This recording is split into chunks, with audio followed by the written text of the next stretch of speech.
বুঝতে পারছেন, কাজ করার সঙ্গে সঙ্গে কিন্তু ভেঙে যাচ্ছে। একদম সহজ পদ্ধতিতে আর কম সময়ের মধ্যে পারফেক্ট ফুলকপি সিঙ্গারা বানিয়ে দেখালাম। আশা করছি আপনারাও আমার মতো করে বানিয়ে নিতে পারবেন। নমস্কার বন্ধুরা, সাবিত্রী কিচেনে সবাইকে স্বাগত জানিয়ে আজকে আবার নিয়ে চলে এলাম একটা টাটকা তাজা ফুলকপি। আর এই শীতের সময় এরকম ফুলকপি দেখলে না মনে হয় যেন বিভিন্ন ধরনের নতুন নতুন রেসিপি বানাই, খেতেও ভালো লাগবে। তো আজকে সেই জন্য এই ফুলকপিটা দিয়ে আমি বানাবো ফুলকপির সিঙ্গারা। এটা কিন্তু গরম গরম শীতের সময় খেতে দারুণ লাগবে। একদম অল্প সময় আর কম উপকরণ দিয়ে বানিয়ে দেখাবো, আশা করছি আপনাদের ভীষণ ভালো লাগবে। দেখুন ফুলকপিটা কতটা ফ্রেশ রয়েছে। আর এই যে ফুলকপির ডাঁটাগুলো না, এগুলো না ফেলে যদি ভর্তা বানিয়ে খাওয়া হয় ভীষণ ভালো লাগে। কিন্তু আমি তার জন্য কিন্তু এগুলোকে কেটে সাইডে রেখে দেবো, পরে বাড়িতে এটা ভর্তা বানিয়ে খাবো। এবার এই ফুলটাকে আমি ছোট ছোট টুকরো করে নেব। এটাও কিন্তু এরকম ছোট ছোট টুকরো করতে হবে।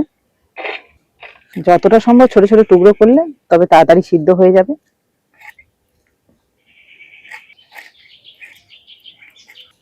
দেখুন মোটামুটি আমি এই একটা ফুলকপির অর্ধেকটা নিয়ে নিয়েছি, আর দেখুন অনেকটা পরিমাণেও হয়ে গেছে।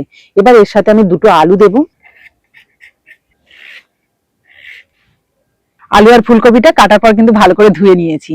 এবার এই ফুলকপির পুরটা রেডি করে নেব, আর তার মাঝে কিন্তু আমি ময়দাটা মেখে নেব সিঙ্গারার জন্য। তার জন্য আমি প্রথমে উনুনটা ধরিয়ে নিচ্ছি, বসিয়ে দিচ্ছি একটা কড়াই। সিঙ্গারার জন্য একটা ভাজা মশলা রেডি করব। তার জন্য দেখুন শুকনো কড়াইয়ের মধ্যে দিয়ে দিচ্ছি 1 চামচ গোটা মৌরি, 1 চামচ গোটা জিরে, আর একটা দিয়ে দিচ্ছি গোটা শুকনো লঙ্কা। হালকা করে ভেজে নিয়েছি, সুন্দর একটা ভাজা গন্ধ বেরোচ্ছে। এবার আমি নামিয়ে একটা পাত্রে রাখছি, ঠান্ডা হলে গুঁড়ো করে নেব। এবার সিঙ্গারা পুরের জন্য কড়াইতে দিয়ে দিচ্ছি কিছুটা তেল, দিয়ে দিচ্ছি একটা শুকনো লঙ্কা, 1 চামচ 5 ফোড়ন। দেখুন হালকা 5 ফোড়নটা ভাজা হয়ে গেছে, দিয়ে দিচ্ছি 1 চিমটি হিং, দিয়ে দিচ্ছি 1 চামচ গ্রেট করা আদা, 3টে কাঁচা লঙ্কা কুচি, হালকা করে ভেজে নেব। এবার কেটে ধুয়ে রাখা ফুলকপিগুলো দিয়ে দিচ্ছি।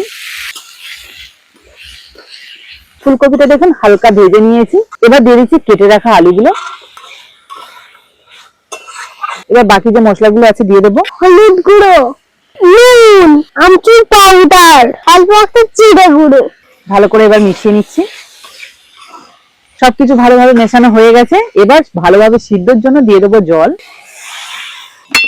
আচ্ছা, এটা এদিকে সিদ্ধ হতে থাকুক। আর এদিকে দেখুন আমার ভাজা মশলাটাও মাঝখানে গুঁড়ো করে নিয়েছি। এবার কিন্তু ময়দাটা মেখে নিতে হবে। সিঙ্গারার ডো বানানোর জন্য একটা বড় পাত্রের মধ্যে নিয়ে নিচ্ছি 1.5 বাটি ময়দা।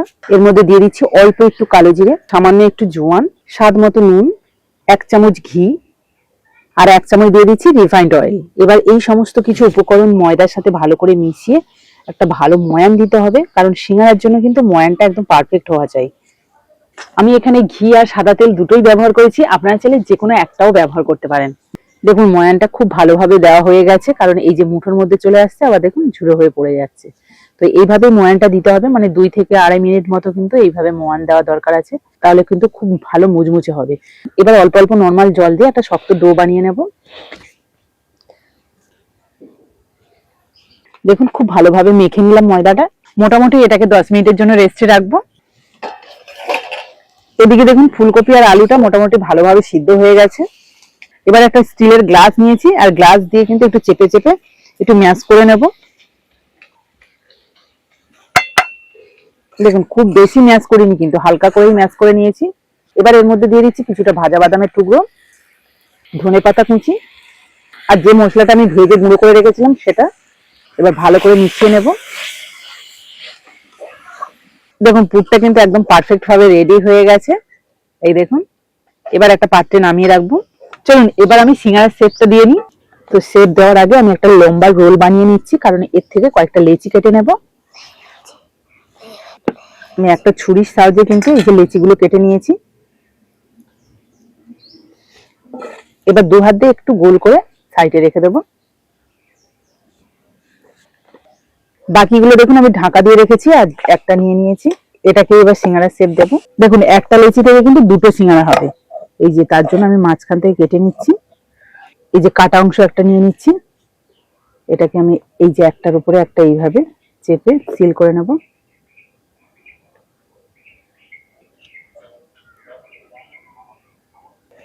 ভালো করে সিল করে কিন্তু এই যে 2টো আঙ্গুলের মাঝখানে রাখছি। এবার জোড়া দিকটা কিন্তু আমি এই দিকটা রাখলাম, আর এদিকটা এইভাবে রাখলাম। এবার এর মধ্যে পুরটা ভরে নেব। এখান থেকে বেশ অনেকটা পরিমাণে পুর নিলাম, এর মধ্যে এইভাবে ভরে দেব। এবার এটাকে সিল করব, তার জন্য কিন্তু এই যে এই জায়গাটা একটা ভাঁজ দিয়ে এইভাবে নিয়ে এর সাথে জুড়ে দেব। এই যে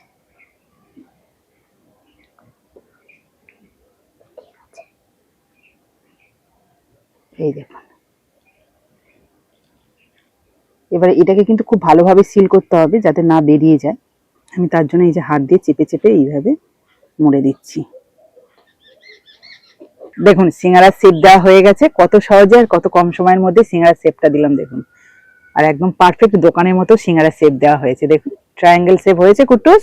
হ্যাঁ, তো আরো একটা আমার কাটা অংশ রয়েছে, সেটাও একইভাবে সিঙ্গারা বানিয়ে নেব, আর সেটাও দেখিয়ে দিচ্ছি আপনাদের যাতে আপনারা সহজে বানিয়ে নিতে পারেন। এই যে দেখুন কাটা দিকটা কিন্তু এই যে এইভাবে সিল করে নেব, একটার উপর একটা দিয়ে সিল করে নিচ্ছি। এই যে এটাকে আমি জোড়া মুখটাকে এইদিকে রাখলাম। এবার দেখুন খোলটা কতটা বড় রয়েছে, এর মধ্যে কিন্তু বেশ অনেকটা পরিমাণে পুর যাবে। এই দেখুন, এবারে এই জায়গাটা একটা ভাঁজ দেব। এই যে দেখুন, এই যে এইভাবে ভাঁজ দেওয়া হয়ে গেল।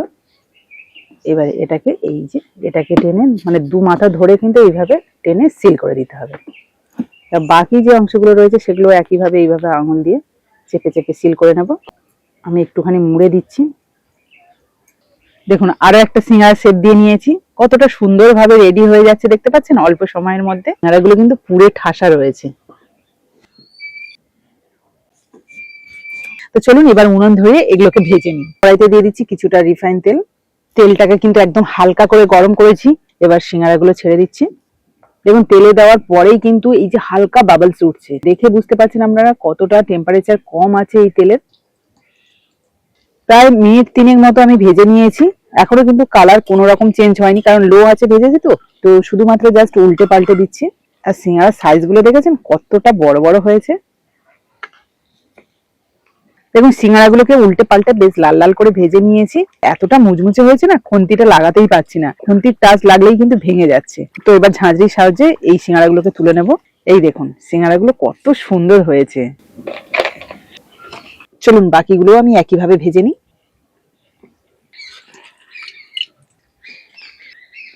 এবার আপনাদের একটা ভেঙে দেখাই কতটা মুচমুচে হয়েছে এই ফুলকপি সিঙ্গারাগুলো। বুঝতে পারছেন কাজ করার সঙ্গে সঙ্গে কিন্তু ভেঙে যাচ্ছে।